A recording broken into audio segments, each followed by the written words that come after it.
میں 2 واقعہ آپ لوگوں کو سناتا ہوں مثال کے طور پہ، چیزیں آپ جس نے بھی پرسپیکٹو دیا ہے اس میں دیکھیں۔ پروفیسر ایم خسرو رحمۃ اللہ علیہ جو علی گڑھ مسلم یونیورسٹی کے وائس چانسلر تھے، جو کمیشن یعنی یہ فائنانس کمیشن کے ڈپٹی چیئرمین بھی تھے بعد میں کے زمانے میں، انہوں نے آئی او ایس کے ایک پروگرام میں ایک بات کہی۔ اب وہ بات یہ تھی کہ انہوں نے کہا کہ انگریزی میں شاید ٹائمز آف انڈیا یا ہندوستان ٹائمز میں انہوں نے ایک مضمون لکھا جو مضمون شائع نہیں ہوا، اور اس کے بعد انہوں نے اسی مضمون کو نام ذرا بدل دیا، اور اس کے بعد وہ بدلے ہوئے نام سے وہ مضمون شائع ہو گیا، یعنی کوئی مسلمان کا نام نہیں تھا۔ کس کی بات کر رہا ہوں میں؟ پروفیسر ایم خسرو، اور جو اپنے دور کے صرف اکنامسٹ کی حیثیت سے نہیں، پوری دنیا میں آکسفورڈ سے لے کر کے مختلف جگہوں پہ علی گڑھ تک معروف شخصیت تھی، اور فنانشل ایکسپریس کے ایڈیٹر ان چیف بھی رہ چکے ہیں۔ تو ایک پہلو، صرف میں بھی کوئی دفاع نہیں کر رہا ہوں، میں صرف ایک مثال دے رہا ہوں اور حوالہ بھی دے رہا ہوں۔ ابھی جو ہمارا پروگرام کا سلسلہ شروع ہوا، equality fraternity through such and such, تو تھرو لا ہمارا پروگرام کولکتہ عالیہ یونیورسٹی کے کولیبریشن سے تھا، جس میں 3 ججز آئے، تینوں فارورڈ تھے، جسٹس سچر، جسٹس روماپال، جسٹس وہ حیدرآباد ہائی کورٹ کے چیف جسٹس تھے جوتی، آگے لاسٹ نام جوتی ہے۔ جسٹس سچر نے یہ بات کہی کہ بھائی جتنا بڑا پروگرام اور جس لیول کا program from the academic point of view, ججز پوائنٹ آف ویو، جتنے پوائنٹ آف ویو ہوں ان کے وارڈ میں، اور صورتحال یہ تھا کہ ہال میں جگہ نہیں تھی، جتنے لوگ ہال میں تھے اس کے 2 گنا باہر اس کا پہلے سے نظم تھا، اندازہ تھا کہ وہ ایسی بھیڑ ہوگی وہاں، کیونکہ وہاں یہ بات مشہور ہو گئی تھی کہ کولکتہ میں کسی مسلم آرگنائزیشن سے اتنا بڑا پروگرام کبھی نہیں ہوا ہے، اس لیول کا۔ دوسرے دن جب انہوں نے اخبار دیکھا، انگلش اخبار، اور وہاں کے جو لیڈنگ بنگالی اخبار تھے، تو خبر کچھ بھی نہیں تھی۔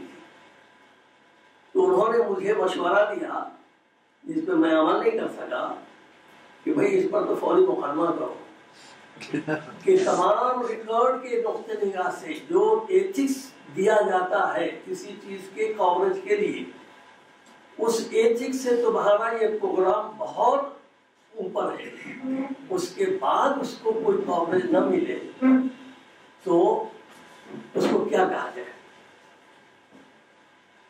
یہ 2 میں نے مثالیں دی ہیں، اور مثالیں میں نے اس لیے دی ہیں کہ تھوڑا ہم لوگ ریئلسٹک ہونے کی کوشش کریں کہ ایشو کہاں ہے۔ 2014 کا جب الیکشن کا کمپین چل رہا تھا، ہم نے ایک میٹنگ یہاں نہیں کہیں اور رکھی تھی تاکہ ہمارے آفیشیل لوگوں کو بھی خبر نہ ہو، اتنا سیکریسی ہم مینٹین کرنا چاہ رہے ہیں، جس میں تقریباً 18 چینلز اور اہم اخبار کے نمائندہ آئے، اور جب ان سے بات چیت ہونے لگی میڈیا کے رنگ، تو انہوں نے کہا کہ ڈاکٹر صاحب ہم میڈیا کا رول نہیں ادا کر رہے ہیں، ہم PR کا رول ادا کر رہے ہیں۔ اور اگر آپ PR کے رول میں اپنے آپ کو پاتے ہیں کہ ہمیں سپورٹ کر سکتے ہیں تو ہم اس کی گنجائش پیدا کریں.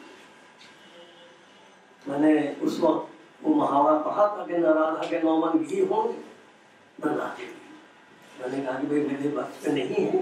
ہم تو وہ بات کر رہے ہیں جو فریڈم اسٹرگل میں جو لوگوں نے جان کی بازی لگائی، جنہوں نے خواب دیکھا، خواب کے نتیجے میں دستور بنا، دستور کے روشنی میں ہم لوگ کچھ کام کرنے کی کوشش کر رہے ہیں. ہم وہ ایتھیکل حصے کو لے رہے ہیں. ظفر صاحب نے بہت اچھی بات کہی کہ اب یہ ایتھیکل ٹریڈیشنل ایتھیکل زمانہ نہیں رہا ہے، رخ بدلنا ہوگا. اس پر بھی کبھی غور کرنے کی ضرورت ہے کہ کیسے اور کس طرح. جو بہت بڑا مسئلہ ہے کہ آپ لوگوں کے علم ہے، ہم نے جو ویژن 2025 کتاب شائع کی، نہیں معلوم آپ لوگوں کتنے لوگوں کو معلوم ہے، اور اگر میڈیا کے لوگوں کو نہیں معلوم ہے تو ہم کیسے ایکسپیکٹ کریں کہ کوئی تھنک ٹینک جو تھنکنگ کے نقطہ سے، تھنک کے نقطہ نگاہ سے فیوچر کا ڈائمنشن دے رہا ہے، وہاں بھی ہماری خبر باوجود اس کے کہ بہت شاندار پروگرام ہم نے اس کے ریلیز سیریمونی کیا، 2 جگہ ہوا، دلی میں اور وہاں حیدرآباد میں، اور پروفیسر پنو جو پوسٹ سٹرکچر کمیٹی کو بھی رپورٹ تیار کیا تھا، اتفاق سے میں بھی ممبر تھا اس کا، اس نے جو باتیں رکھی اردو میں خبریں بنی، مگر اردو اخباروں نے بھی اداریے میں اس کو نہیں لیا.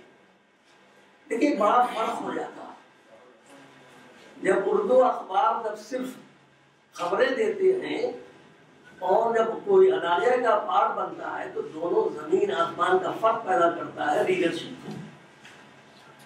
اور آپ کا ویژن 2025 ڈاکومنٹ کتاب جو سچر کمیٹی کے بعد کوئی ڈاکومنٹ انڈیا میں تیار نہیں ہوا ہے سوائے IOS کا، وہ کتاب جو ابھی ہم ریفر کر رہے ہیں، اسے کوئی مقام حاصل نہیں ہوا.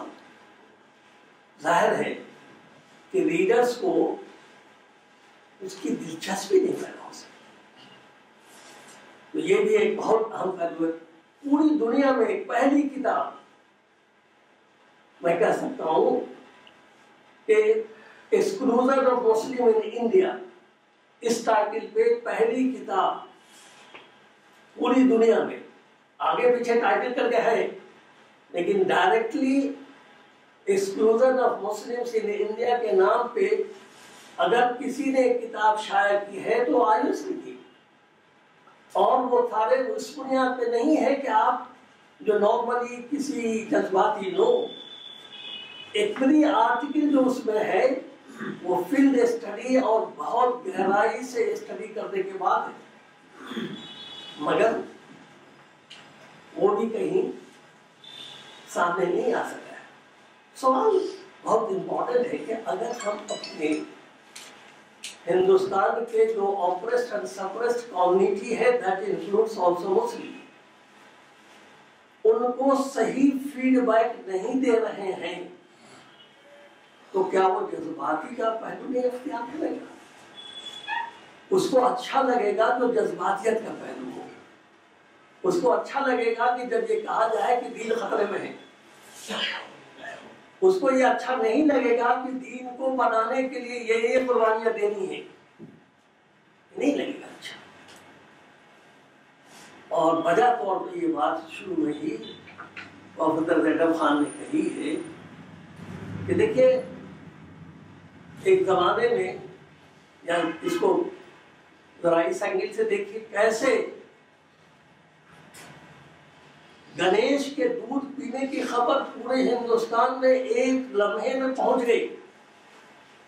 آخر کیا وجہ ہے کہ ہماری بے شمار مسئلے ہیں، ہماری خبر ہم کو نہیں پہنچتی؟ کہیں نہ کہیں کچھ بے حسی کا حصہ ہے. میں زیادہ وقت نہیں لوں گا. جیسا میں نے کہا کہ دیکھیے اس وقت نہیں ہے، ورنہ میں یہ سامنے رکھا تھا کہ جو ہمارے ابھی بہت سارے ریسرچ پروجیکٹس چل رہے ہیں، میں یقین سے کہتا ہوں کہ ایسے ٹائٹل پہ صرف ہندوستان نہیں بلکہ ہندوستان کے باہر بھی ریسرچ انسٹیٹیوشنز کام نہیں کر رہے ہیں. میں ایک مثال دیتا ہوں. انسائکلوپیڈک کمپینیم مسلمز ان انڈیا. آپ کسی بھی جو 5 والیوم میں 4 والیوم 3 والیوم آ چکا ہے، 2 والیوم اور آ رہا ہے، آپ کسی بھی ملک کے مسلمانوں کی کیفیت معلوم کرنا چاہیں تو اس کتاب میں مکمل طور پہ آپ کے پاس ہے. ایون جو مسالک ہیں، فلاں ہیں، ڈھکاں ہیں، وہ ساری کیفیت، سوشیو اکنامک، پولیٹیکل، سارے آسپیکٹ 7 والیوم میں جو فریڈم اسٹرگل میں مسلمانوں کا رول تھا. جب وہ کتاب کی 2 والیوم ایک ساتھ ریلیز ہوئی تھی former vice president of India کے گھر پہ، تو جے این یو کے پروفیسر نے یہ بات کہی کہ بھئی ایسی کتاب ابھی تک نہیں آئی مسلمانوں کے کنٹریبیوشن. ہم چونکہ ٹیک اپ کرتے ہیں آئی سے وہ ایشوز جو نیشن کے لیے بھی امپورٹنٹ ہے اور ہمارے لیے بھی امپورٹنٹ ہے، چونکہ ہم اس کے نہ صرف پارٹ ہے بلکہ اس کو آگے بڑھانے والوں میں سے بھی ہیں. تو اس لیے ہم ایسے ایشوز کو لیتے ہیں. میڈیا کا جہاں تک تعلق ہے، ہم لوگوں نے ایک کتاب وہ بھی شائع کیا، یقینی طور پہ آپ لوگوں میں سے کچھ لوگوں کو معلوم ہوگا. اور وہ کیا نام ہے اس میڈیا کا؟ میڈیا ان گلوبلائزنگ ورلڈ. یہ نام تو بھی میڈیا ان اے گلوبلائزنگ ورلڈ، نہیں گلوبل میڈیا، سوری صحیح نام یہ ہے گلوبل میڈیا ان اے گلوبلائزنگ ورلڈ. اس کتاب کو جتنا اپریسیشن دوسروں سے اور ملک سے باہر سے ملا ہے، انفارچونیٹلی وہ اپنوں سے نہیں، اور اپنوں میں تو شاید ایسی کتابوں کی کوئی اہمیت ہی نہیں ہے. اتنے اچھے جو باکس اس کے اندر ہیں جو مختلف طریقے سے اس میں آپ کو وہ کیا نام کا ٹھاکر ٹھاکر بھی ہیں، یعنی اس میں جو 5 آدمی ہیں اس میں 2 مسلم ہیں 2 غیر مسلم ہیں، ان لوگوں نے ایڈٹ کی ہے. اور شاندار کتاب ہے ان دیٹ سینس،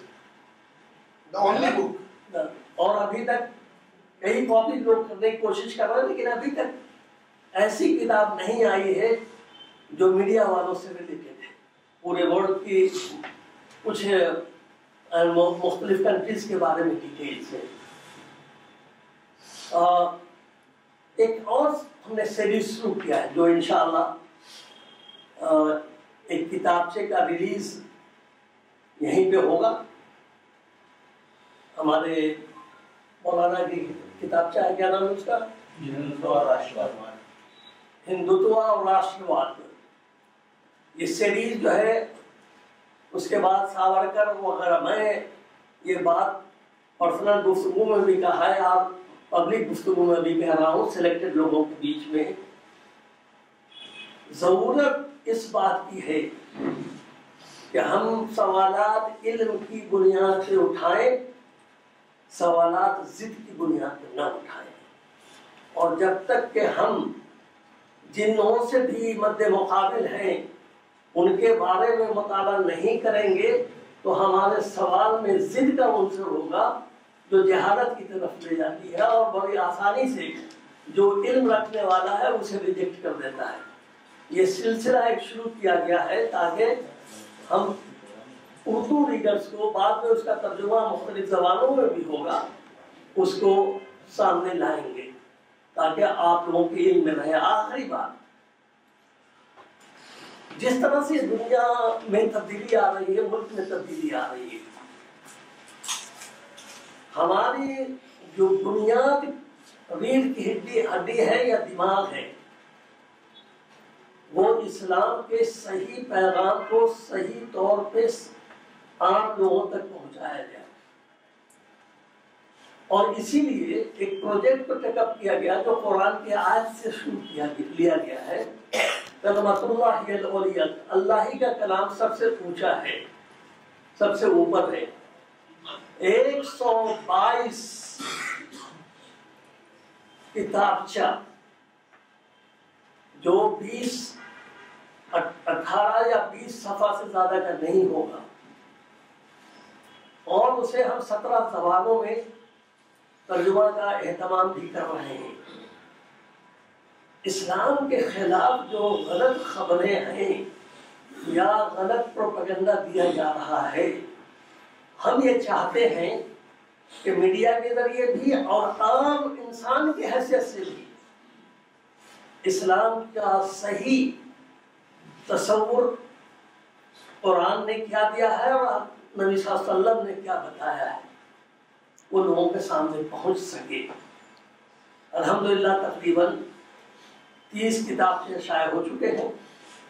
شاید آپ لوگ تحفے کے طور پہ آپ کے گیو اینڈ ٹیک کا پارٹ ہو سکتا ہے یا نہیں آپ کو جانے، لیکن وہ ہم اس میں رکھا ہے تاکہ آپ، اور چونکہ یہ تحفہ چونکہ میڈیا میں کوئی کام نہیں کر سکتا جب تک وہ پڑھا لکھا نہ ہو، اور پڑھے لکھے کے لیے تحفہ اس سے بہتر کچھ نہیں ہو سکتا.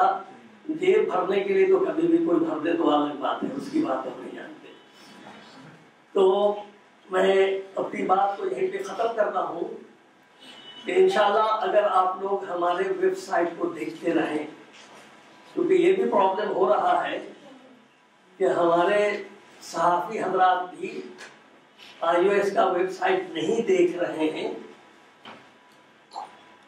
جس طرح کا پروگرام، جس طرح کے چیزیں ہوتی ہیں، ابھی جو لیٹسٹ پچھلے مہینے نیشنل کانفرنس رکھا گیا تھا پٹنہ میں مولانا مناظر حسن گیلانی صاحب پہ، ہم لوگوں کی حیرت اس پر زیادہ ہوئی کہ بہار کے لوگ جو پٹنہ میں ہیں وہ لوگ بھی ان کی شخصیت سے پوری طرح واقف نہیں تھے. اب ظاہر ہے کہ وہ استاد تھے ڈاکٹر حمید اللہ جو فرانس میں تھے، اور انہوں نے ان کو لوگ نام جان رہے ہیں، لیکن جو استاد تھے ان کے، اب وہ بھی یعنی کسی ہائی اسکول کا استاد نہیں تھے، بلکہ انہوں نے اسے PhD کرایا تھا، ڈاکٹر حمید اللہ کے شاگرد خاص تھے. تو میں صرف یہ کہہ رہا ہوں کہ جب تک کہ ہمارے بیچ میں علم کا تبادلہ نہ ہو، ملاقاتیں نہ ہو، کیونکہ یہ جو ریسرچ ادارے کا کام ہے، وہاں اہم ایشوز پہ ریسرچ کر کے کتاب کو لے آنا، اس کی ذمہ داری ہرگز نہیں یہ بن سکتی ہے کہ ہر ایک کے پاس وہ پہنچا دے، ممکن ہی نہیں ہے. ذمہ داری یہاں سے بن جائے گی کہ مثلا کتاب فلاں، اس پہ کسی نے تبصرہ لکھ دیا، اس کو کسی نے اس پہ جو بھی پبلسٹی کا شکل لے لیا، یا اس کے پر کوئی ڈیبیٹ ہو گیا، تب یہ جا کر کے چیزیں لوگوں تک پہنچیں گی.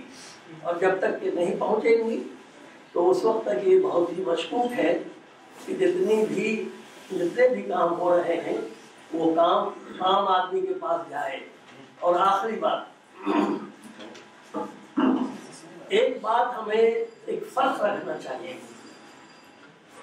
وہ فرق یہ ہے کہ وہ قوم آگے نہیں بڑھتی، میں ایک بہت پرزور انداز سے جملہ کہہ رہا ہوں کہ وہ قوم آگے نہیں بڑھتی جس قوم کے اندر انٹلیکچوئل ایلٹس نہ ہو. اور وہ قوم، وہ انٹلیکچوئل ایلٹس کوئی کام بڑا نہیں کر سکتا جب تک کہ اس کے گراس روٹس کے پرابلم کا اندازہ نہ ہو. گراس روٹس تک نہیں پہنچ سکتا وہ، لیکن اس کے پرابلم کو سامنے لائے، یہ اس کا اصل کنٹریبیوشن ہے. iOS اپنی بساط تک آپ کو اس میں کیٹلاگ دیا گیا ہے، اس لیے نہیں کہ آپ خرید لیجیے گا، اچھی بات ہے، اسپیشل کنسیشن بھی ہم دیں گے، مگر کم از کم اندازہ تو ہو کتنی مختلف جہت پہ iOS کا کام ہے اور کتنے بڑے بڑے پروجیکٹ پہ اس کا کام ہے. جو بھی لیمیٹیشن ہمارے ہیں وہ اس لیے دیا جا رہا ہے کہ آپ تھوڑا سا اندازہ کر سکیں کہ iOS نے کس طرح کی لٹریچر پیدا کی ہے، جو محض اس پہ نہیں ہے کہ ترجمہ کیسے کیا جائے یا فلانے کا لے لیا، نہیں، بالکل ریسرچ بیس ساری چیزیں ہیں. جزاکم اللہ خیرن، آپ لوگ آئے، بے حد خوشی ہوئی. میں آپ لوگوں کا مشکور 2 وجہ سے ہوں. ایک وجہ تو یہ کہ اس وقت موسم بہت سرد تو نہیں ہے، لیکن دن کا وقت ہو چکا ہے، تو اس لیے تھوڑا موسم بھی اچھا ہو گیا ہے. بہت شارٹ نوٹس پہ آئے تو ایک بڑی بات. دوسرا یہ کہ آپ لوگوں کی دعائیں ہمیں ملتی رہیں، جس سے میں اس لائق ہو سکا کہ آج آپ کے بیچ میں بیٹھ کر کچھ بات کر رہا ہوں. صحیح بات یہ ہے کہ پچھلے ہفتے تک جس میں ایک پروگرام ہمارے آصف صاحب نے رکھا تھا، وہاں سنا کہ وہاں اچھا کھانا بھی ملا تھا، مگر میری صحت اس لائق نہیں تھی کہ اس سے استفادہ کرنے کے لیے وہاں پہنچے. تو اس لحاظ سے بھی آپ لوگوں کی دعائیں اللہ نے قبول کی ہے. مزید دعاؤں کی درخواست ہے کہ آپ لوگ دعائیں کرتے رہیں کہ اللہ تعالیٰ مجھے صحت کاملہ و عاجلہ عطا کر دیں، تاکہ مزید جو کچھ بھی ہماری بساط ہے اس کے حساب سے کچھ کام کر سکے. جزاک اللہ خیرن و خیرن جزا.